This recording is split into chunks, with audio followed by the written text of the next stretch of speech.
नमस्कार सर्वांना, मी जान्हवी पंचपोर. माझ्या युट्यूब चॅनलमध्ये सगळ्यांचं स्वागत आहे.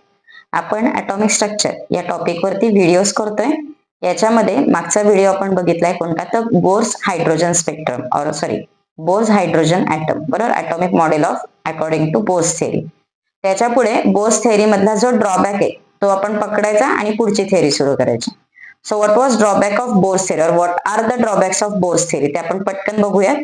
So first drawback is MVR is equal to NH upon 2 pi. Okay, MVR is equal to NH upon 2 pi.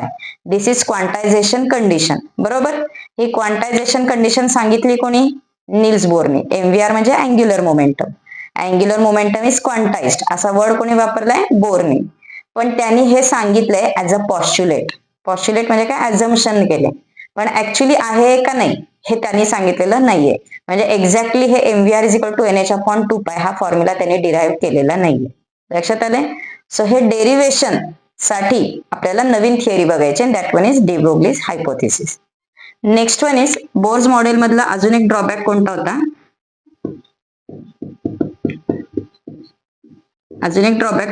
तर बोर्स काय म्हणलं होतं? Niels Bohr, electron is moving in a stationary orbit, then there is no loss of energy. No loss of energy, or electron is constantly moving with the same velocity.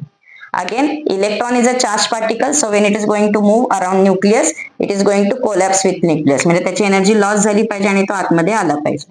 तर energy loss होत नाही हे त्याचं बरोबर आहे, पण का energy loss होत नाही त्याचं जे एक्सप्लेनेशन आहे दॅट वन इज रॉंग, किंवा रादर ते एक्सप्लेनेशन त्याला नीट देता आलेलं नाही. So this is another drawback of Bohr's theory. लक्षात आलं? तर आता काय आहे, MVR is equal to NH upon 2 pi हे जर का प्रूव्ह करता आलं तर एनर्जी लॉस होत नाही हे सुद्धा प्रूव्ह करता येणार आहे. ठीक आहे, आता पॉइंट बघा, म्हणजे लॉजिक. डी ब्रोग्लीने काय लॉजिक वापरलं? सो पॉइंट काय आहे की एखादी गोष्ट जर का फिरत असेल, if electron is moving, okay, electron is moving around nucleus, so जर का तो मूव्ह होत असेल, एखादी गोष्ट फिरत असेल, तर त्यातनं एनर्जी लॉस होणार. साधं लॉजिक आहे ना. समजा तुम्ही दिवसभर एकाच ठिकाणी बसला तर एनर्जी लॉस होईल का? नाही होणार. जर का ते फिरत राहिलं तर एनर्जी लॉस होणार. Okay, so what de Broglie have sed, इलेक्ट्रॉनची एनर्जी लॉस होत नाहीये ना, याचा अर्थ काय? तो फिरतच नाही. बघा, पहिल्यापासून बघा, मॅक्सवेल काय म्हणलं होता, जेव्हा इलेक्ट्रॉन गोल गोल फिरणार आहे तेव्हा एनर्जी लॉस होणार. बोर काय म्हणाला, इलेक्ट्रॉन गोल गोल फिरतो पण एनर्जी लॉस होत नाही. आपले डी ब्रोग्ली काका काय म्हणाले की इलेक्ट्रॉन जर का एनर्जी लॉस करत नसेल तर तो फिरत नाही. म्हणजे दोघंही खुश. बोर म्हणाला इलेक्ट्रॉनची एनर्जी लॉस होत नाही, हा म्हणला नाही होत. तिकडं मॅक्सवेल म्हणला लॉस जर का फिरणार असेल तर लॉस होईल, हा म्हणला नाही, तो फिरतच नाही. विषय संपला. So what he have said, और what is the hypothesis, electron is not moving. कळलं? की रोटेशन होत नाही. मग नक्की काय होतं ते आता आपल्याला बघायचंय. Okay, so this is basis of de Broglie's hypothesis. ठीक आहे, चला. सो पुढे जाऊयात आपण. नेक्स्ट पॉइंट, त्यांनी विचार कसा केला, म्हणजे एखादा सायंटिस्ट असतो की आता हे इलेक्ट्रॉन फिरत नाही वगैरे, हा शोध कुठनं लागला, नवीनच काहीतरी सापडलं ना. सो हा प्रकार कुठनं सापडला ते आपण बघूयात. So the point, he was noticed a photon. ठीक आहे, फोटॉन म्हणजे काय? आपला electromagnetic radiation. It is made up of very small particle and that small particle is called as photon. बरोबर. So this photon have very very very small mass. मास त्याचं खूप कमी असतं. At the same time it have very very very high speed. Okay, speed किती असतो? 3 × 10⁸ meters per second. बरोबर आहे. So फोटॉनचा मास कमी आणि स्पीड जास्त. बरोबर. सिमिलरली इलेक्ट्रॉन, नील्स बोरचे जर का फॉर्म्युले बघितले, त्याच्यावरनं इलेक्ट्रॉन बघितला, तर इलेक्ट्रॉनचा speed when it is in the first orbit तर किती स्पीड आहे? 2.18 × 10⁶ meters per second. हा पण काय कमी नाहीये, याच्यापेक्षा जरी लहान असला तरी बऱ्यापैकी मोठा आहे. ओके, आपल्या गाडीचा स्पीड किती असतो? 40-60 म्हटलं तरी पोलीस काका पकडणार. बरोबर. So 2.18 × 10⁶, so it is very very high speed, isn't it? Next one, so we can say the speed is also very very very high. नंतर इलेक्ट्रॉनचा मास आपल्याला ऑलरेडी माहिती आहे. What is mass of electron? 9.31 × 10⁻31 kg. So केवढा पिट्टुकला electron आहे, एकदम छोटूसा आहे. Okay, so similar to photon, electron is also having very small mass as well as very high velocity. Photon सारखंच मास कमी आहे, फोटॉन सारखंच व्हेलॉसिटी जास्त आहे. मग जर का if photon can act as wave as well as particle, electron also can act as particle as well as wave. कळतंय? आपण फोटॉन पार्टिकल हे प्रूव्ह केलंय, ब्लॅक बॉडी रेडिएशन वगैरे. आता इलेक्ट्रॉन वेव्ह झाला, कळलं? So electron can also behave like this too. So it is dual behaviour of matter. Any matter can exist in two parts and that one is it can behave as wave as well as it can behave as particle. लक्षात आलं? So त्यांनी नवीनच शोध लावला की electron wave आहे. De Broglie काढला, electron is a wave. तो पार्टिकलच नाही, त्यामुळे गोल गोल फिरायचा विषयच नाही. लक्षात आलं? चला आता पुढे जाऊयात आपण. सो इलेक्ट्रॉन वेव्ह आहे वगैरे असं त्यांनी सांगितलं. असं सांगितल्यावर एक्सपेरिमेंट करावे लागते, बरोबर की नाही? जसं आपण फोटॉन पार्टिकल आहे त्याच्यासाठी एक्सपेरिमेंट्स केले. कोणकोणते एक्सपेरिमेंट केले बघा? ब्लॅक बॉडी रेडिएशन, नंतर photo electric effect. Okay, another effect कोणता बघितला होता आपण? कॉम्प्टॉन इफेक्ट, बरोबर. त्याच्यानंतर अजून कोणतं बघितलं आपण? Hydrogen spectrum, line spectrum. Okay, all this experiments give particle nature of photon. Same way इलेक्ट्रॉननी लाईट वाले एक्सपेरिमेंट ते प्रूव्ह केलं. म्हणजे कोणतं? Diffraction, interference. Okay, so diffraction of light, interference of light, हे जे लाईटचे एक्सपेरिमेंट आहेत ते इलेक्ट्रॉनने दाखवले. हे डिफ्रॅक्शन ऑफ लाईट आहे ना, किंवा diffraction of electron, it is nothing but basis of modern electronic microscope. Okay, जे आपले मॉडर्न आता जे आपण वापरतो मायक्रोस्कोप, इलेक्ट्रॉन मायक्रोस्कोप म्हणतात ना, very very very high magnification. So त्याचा जो बेस आहे तो काय आहे? तर electron is a wave. Okay, logic काय बघा? कोणता पण मायक्रोस्कोप कसं काम करतो? तर मायक्रोस्कोप म्हणजे मॅग्निफाईंग ग्लास असते, बरोबर. त्याच्या खाली लाईटचा सोर्स असतो, किंवा आपण वरून काहीतरी बघतो मग दिसतं, तर बघण्यासाठी लाईट पाहिजे. तर लाईटचा सोर्स म्हणून इलेक्ट्रॉनची बीम वापरली. Here light source is used as electron. म्हणजे जिथं उजेड पाडायचं तिथं इलेक्ट्रॉन पाडले, कळाले? सो इलेक्ट्रॉन उजेड पाडायचंच म्हणजे काय? वेव्हचं काम करतो. लक्षात आले? So electron can behave as a wave. लक्षात आलं? ओके, सो इलेक्ट्रॉन वेव्ह म्हणून बिहेव करतो. ही पहिल्यांदा ट्यूब कोणाच्या डोक्यात पेटली? तर डी ब्रोग्लीच्या. तर डी ब्रोग्लीने इलेक्ट्रॉन वेव्ह आहे हे प्रूव्ह करून दाखवलं. म्हणजे काय काय फॉर्म्युले लिहिले. आणि सगळ्यात इम्पॉर्टंट मग अशी इथं लिहिलेलं MVR is equal to NH/2π, जे डी बोर्सचं हायपोथिसिस होतं त्यांनी प्रूव्ह करून दाखवलं. ओके, चला सुरू करूयात आपण. पॉइंट काय? Electron can behave as a wave. So what is hypothesis of de Broglie? That every matter in the universe can exist as a dual, a wave as well as particle. म्हणजे मी, तुम्ही, हा mic, pen, duster, bangle, everything can behave as a matter, everything in the matter can behave as a particle as well as wave. So this was given by de Broglie. लक्षात आलं? चला आता पुढे जाऊयात आपण. De Broglie hypothesis. सो काय काय सांगायचंय बघा आपल्याला? Electron can act as, what is de Broglie's hypothesis? Electron can act as wave. Electron can act as wave as well as particle. Wave as well as particle.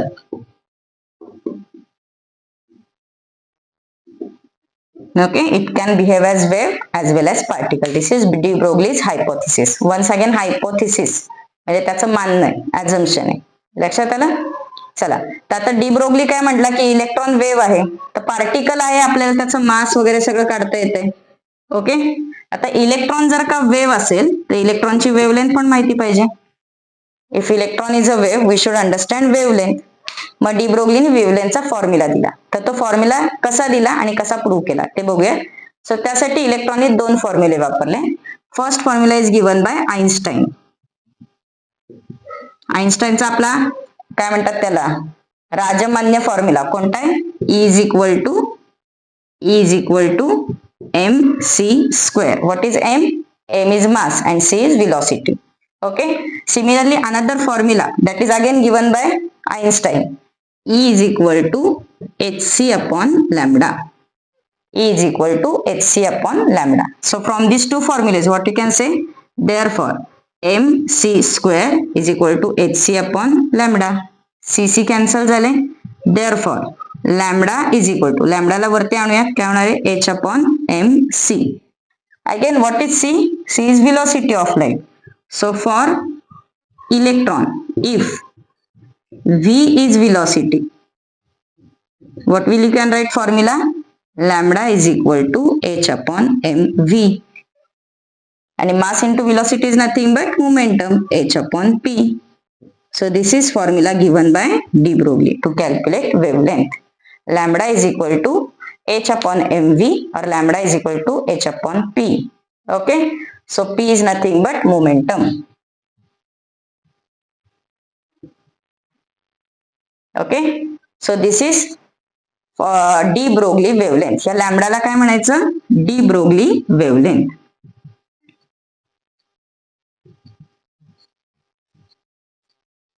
Okay, so generally question काय येतो? What is the wavelength of some mass of a particle moving with a velocity? असा question येतो. मास आणि velocity देतात, wavelength काढा, और vice versa. ती या चार पैकी म्हणजे h तर काय फिक्स आहे, बाकीच्या व्हॅल्यूज देतात आणि आपल्याला काढायचं असतं.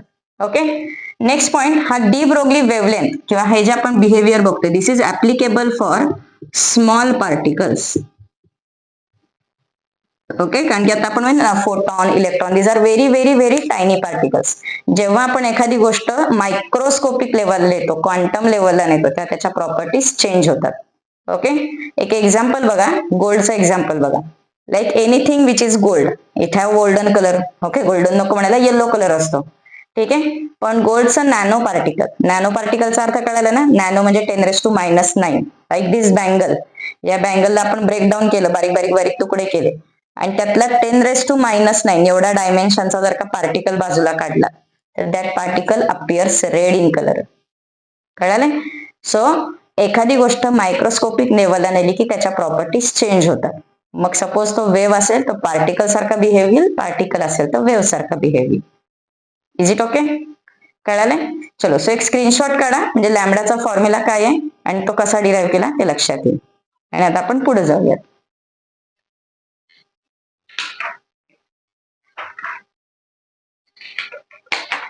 चलो, नाउ नेक्स्ट वन, डी ब्रोग्लीचं दुसरं काम काय होतं? तर आपला जो नील्स बोरने सांगितलेला क्वांटायझेशनचा फॉर्म्युला होता तो प्रूव्ह करायचा. कोणता फॉर्म्युला होता? mvr is equal to nh upon 2 pi. Okay, I will write this formula somewhere here. mvr is equal to nh upon 2 pi. Okay, so this was the formula given by Bohr and it was proved by de Broglie. So let us see how we have proved. So त्याच्यासाठी de Broglie काय म्हणला? Any wave can be of two types. दोन टाइपच्या waves असतात. एक wave असती stationery आणि दुसरी वेव्ह असती non stationary. So stationary wave म्हणजे एका ठिकाणी बसली आहे, आणि नॉन स्टेशनरी वेव्ह म्हणजे सारखी फिरती आहे. बरोबर? So stationary wave is non radiating and non stationery wave is radiating. Radiating म्हणजेच काय? It is radiating energy. म्हणजे स्टेशनरी वेव्ह म्हणणार जी स्टेशनरी आहे, स्टेशनरी म्हणजे जागची हालत नाही. आठवते ना असं, इलेक्ट्रॉन फिरतच नाही. तर जी स्टेशनरी वेव्ह आहे, जी जागची हालत नाही, त्यातनं एनर्जी बाहेर पडणार नाही. आणि नॉन स्टेशनरी वेव्ह म्हणजे जी एका ठिकाणी नाहीये, त्यातनं एनर्जी बाहेर पडणार. Okay, and what he have sed that electron is a stationery wave. ठीक आहे, so let us see what is stationary wave. Okay, चलो, सो लेट अस ड्रॉ दिस डायग्राम. आता आपल्याला माहिती आहे नील्स बोरने काय सांगितलंय? सेंटरला न्यूक्लियस, कडेने ऑर्बिट आहे. सेंटरला न्यूक्लियस, कडेने ऑर्बिट. ठीक आहे, आता फक्त बघा काय पॉइंट आहे की आपला नील्स बोर काय म्हणलं होता की जो इलेक्ट्रॉन आहे तो या ऑर्बिटमध्ये फिरतोय. सो इलेक्ट्रॉन एक पार्टिकल आणि तो आता फिरतोय. फक्त आता यांनी काय सांगितलं की इलेक्ट्रॉन पार्टिकल नाहीये, तर इलेक्ट्रॉन अख्खीच्या अख्खी एक वेव्ह आहे, and this wave is moving like this. लक्षात आलंय? सो ही अख्खी वेव्ह म्हणजेच एक इलेक्ट्रॉन. ओके, असं नाहीये की इलेक्ट्रॉन इकडे इकडे इकडे, असं नाही. This whole wave means one electron. One wave is equal to 1 electron, or you can say number of electron is equal to number of waves. लक्षात आलं? So this is given by, this is nothing but stationary wave. Non-stationary wave काय? So if you draw a wave like this, okay, same मगासारखंच, फक्त काय झालंय बघा, ही wave कुठं end होईल का? नाही होणार, बरोबर, कंटिन्युअसली ओव्हरलॅप होत राहील. पण इथं कसं झालंय बघा, ही वेव किती पण फिरली, आतमध्ये इलेक्ट्रॉन किती पण फास्ट फिरला, तर आपल्याला दिसताना काय दिसणार आहे? हे एवढंच दिसणार, बरोबर. तसं इथं काय होणार आहे? प्रत्येक वेळेस आपल्याला वेगवेगळं दिसणार आहे. So this is non stationery wave, this one is stationary wave. म्हणजे गंमत काय, इथे इलेक्ट्रॉन या वेव्ह मध्ये फिरतोय, किंवा ही वेव्ह म्हणजेच इलेक्ट्रॉन आहे जे फिरतंय, पण ऍक्च्युली दिसताना नाहीच फिरत आहे. So it is non-radiating, and what was the Bohr's postulate? That whenever electron is in certain particular orbit, it does not radiate energy. जेव्हा इलेक्ट्रॉन एखाद्या ऑर्बिट मध्ये असतो तेव्हा तो एनर्जी रेडिएट करत नाही. This point is proved here. So electron wave आहे हे सांगितल्यानंतरच आपल्याला बोरचं जे पॉस्ट्युलेट आहे ते प्रूव्ह करता येतं, that electron does not radiate energy when it is in a orbit. ठीक आहे, जायचं पुढे. चलो, now anyone can tell me how many waves are here? जरा एक मिनिट पॉज करा व्हिडिओ आणि बघा वेव्स किती तयार होत आहेत, टोटल वेव्स किती आहेत. म्हणजे काय करायचं, एक क्रेस्ट एक ट्रफ म्हणजे एक वेव्ह. येस, किती दिसतात इथं? 1 2 3 अँड 4, बरोबर, कम्प्लीट 4 वेव्स. तसं इथं नॉन स्टेशनरी मध्ये मिळणार आहे का? नाही मिळणार. लक्षात आलं? आता बघा वेव्ह लेंथ काढूया, या वेव्हची वेव्ह लेंथ. वेव्ह लेंथ कसं काढतो आपण? एक क्रेस्ट आणि एक ट्रफ यातलं जे डिस्टन्स आहे, this distance is called as wave length. ठीक आहे, आता मीटर पट्टीने काय मोजता येणार नाही, कारण की आपलं वेव्हलेंथ अशी हॉरिझॉन्टल स्ट्रेट लाईन नाहीये, सर्कल आपलं सर्क्युलर किंवा कर्व्ड सरफेस आहे. So what is done, complete सर्कलचं आपण काय करूयात, लेंथ मोजूयात. This is nothing but circumference 2πr. Okay, आणि 2πr मध्ये कम्प्लीट वेव्स येतात, म्हणजे इथं कम्प्लीट 4 होत्या, so you'll get n waves. So 2πr is equal to n lambda. लक्षात येते? In other words, what we can say, lambda is equal to 2 pi r upon n. ठीक आहे, D ब्रोग्लीने अजून एक फॉर्म्युला दिलाय, lambda is equal to h upon mv. Okay, I write upper. अजून एक de ब्रोग्लीने फॉर्म्युला काय दिलाय, lambda is equal to h upon mv. What we call it as this one as de Broglie wavelength. परत दोन्ही left hand side same. So what you can say, 2 pi r upon n is equal to h upon mv. In other words, what we can say, this formula, या mv ला वरती आणू, 2 pi ला खाली टाकू. So mvr is equal to nh upon 2 pi. So बोरचं जे hypothesis होतं ते डी ब्रोग्लीने प्रूव्ह केलं, आणि हे प्रूव्ह करण्यासाठी काय इम्पॉर्टंट कन्सेप्ट आहे, तर लॅम्बडा वेव्ह. कळालं? सो इलेक्ट्रॉन वेव्ह आहे आणि इलेक्ट्रॉन पार्टिकल पण आहे, electron showing dual behaviour. Okay, so हा पॉइंट इथं आपण प्रूव्ह केला. लक्षात आलं सगळ्यांच्या? Okay, now next part we are going to see is about applications of de Broglie. चलो, so let start with applications of de Broglie wavelength. चला, so एक एक ऍप्लिकेशन आहे, फॉर्म्युले वगैरे मध्ये मध्ये येतात, ते आपण डिराईव्ह करूया. So what is first application, number of waves is equal to number of orbits. जेवढे ऑर्बिट असतील तेवढे आपल्याला वेव्स दिसणार आहे. ठीक आहे, next one is number of revolutions per second. एका सेकंदात किती रिव्होल्युशन होणार, it is nothing but frequency. म्हणजे जे आपले वेव्हचे फॉर्म्युले आहेत, किंवा वेव्ह मध्ये फ्रिक्वेन्सी काढतो, टाइम पिरियड काढतो, त्यातला हा फॉर्म्युला आहे revolutions per second. It is nothing but velocity of that wave divided by circumference. Is it okay? Next one is relationship between kinetic energy and lambda and potential energy and lambda. ठीक आहे, wavelength आणि kinetic एनर्जीचा formula, wavelength आणि potential एनर्जीचा formula. चलो let us see. So kinetic एनर्जीचा formula काय होतो, K E is equal to 1/2 mv². बरोबर. चलो, सो नेक्स्ट वन, आता आपल्याला काय करायचंय, के ई च्या फॉर्म्युल्यात लॅम्बडा आणायचा आहे, म्हणजे आपल्याला हा वाला फॉर्म्युला तयार करायचा आहे. ओके, चला, सो काय करूयात, multiply and divide by m. ठीक आहे, एम नी मल्टिप्लाय अँड डिवाइड करूयात. So K E is equal to 1/2 m² v² upon m. म्हणजे काय, व्हॅल्यू चेंज नाही करायची. m² v² is nothing but 1/2 mv bracket square upon m. mv म्हणजे काय p. So what you can say ke is equal to 1/2 p square upon m. Okay, और p square is equal to p square म्हणजे या दोघांना इकडे आणूयात, काय होणार आहे 2mke और p is equal to under root 2mke. Okay, p म्हणजे मोमेंटम वाला. So what is our formula lambda is equal to h upon p. So ही p ची व्हॅल्यू इथे भरूयात. Lambda is equal to h upon under root 2mke. So this is our formula, or you can say relationship between kinetic energy and wavelength. कळालं? चलो, so take a screenshot so that you can make this formula. Formula कसा बनवलाय बघा, म्हणजे तुम्हाला exam मध्ये question आला तर फॉर्म्युला मनाने तयार करता आला पाहिजे. ठीक आहे, चलो. Now next one, let us see potential energy. Potential energy is nothing but our electrostatic force of attraction. It is nothing but voltage. Okay, so if electron is accelerated by some potential v, what is the formula? ठीक आहे, चला बघूयात आपण velocity साठीचा और potential एनर्जीच्या वेळेस काय होतं. So electron is accelerated by v. Accelerate म्हणजे कोणती एनर्जी आली, कायनेटिक एनर्जी. सो काय फॉर्म्युला येणार आहे बघा, when we have voltage v, kinetic energy is the formula is E into V. Kinetic एनर्जीचा फॉर्म्युला काय होणार आहे, E into V. E is electron और चार्ज ऑन 1 इलेक्ट्रॉन. E ची व्हॅल्यू काय येणार आहे 1.6 इंटू 10⁻⁻19 कुलम. ठीक आहे, ओके. परत के चा फॉर्म्युला आपल्याला ऑलरेडी माहिती आहे, काय फॉर्म्युला आहे, मगाच सगळं रिपीट करायचं. के म्हणजे काय 1/2 mv square is equal to E into V. परत एकदा आपल्याला mv करायचंय, multiply both side up and down by m.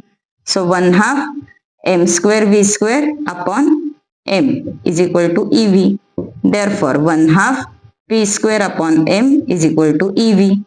Therefore p square is equal to, हा v कॅपिटल काढा, p square is equal to, p square इथे ठेवायचं, बाकीची सगळी तिकडं, e v आणि m आणि 2 ने मल्टिप्लाय केलं.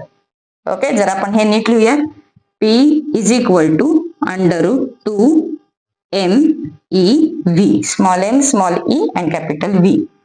परत आपला p कुठं भरायचा, de Broglie wavelength. Lambda is equal to h upon p. Therefore lambda is equal to h upon 2 m e v. So this is relationship between wavelength and v, voltage or potential energy. Okay. And next last point काय लिहिलंय बघा, de Broglie wavelength for an electron is 3.3 angstrom. So हे कसं काढलं आपला formula, lambda is equal to h upon m v. Okay, so velocity आपल्याला माहिती आहे, फर्स्ट सेलची 2.18 इंटू 10⁻⁶. मास माहिती आहे, h माहिती आहे, व्हॅल्यूज भरल्या, you will get the answer 3.3 angstrom. So 3.3 is a measurable wavelength. So इलेक्ट्रॉनची वेवलेंथ मोजता येते. कळालं? So electron is a wave, that one is proved. Okay, so I hope you have understood this formula and how to write down this derivation. Okay, derivation समजलंच पाहिजे, नाही समजलं तर काय करायचंय, फॉर्म्युले पाठ करणे. पण तरी सुद्धा डेरिव्हेशन कळालं तर जास्त चांगलं आहे, की काय काय पाठ करणार ना, लिमिटेशन आहे.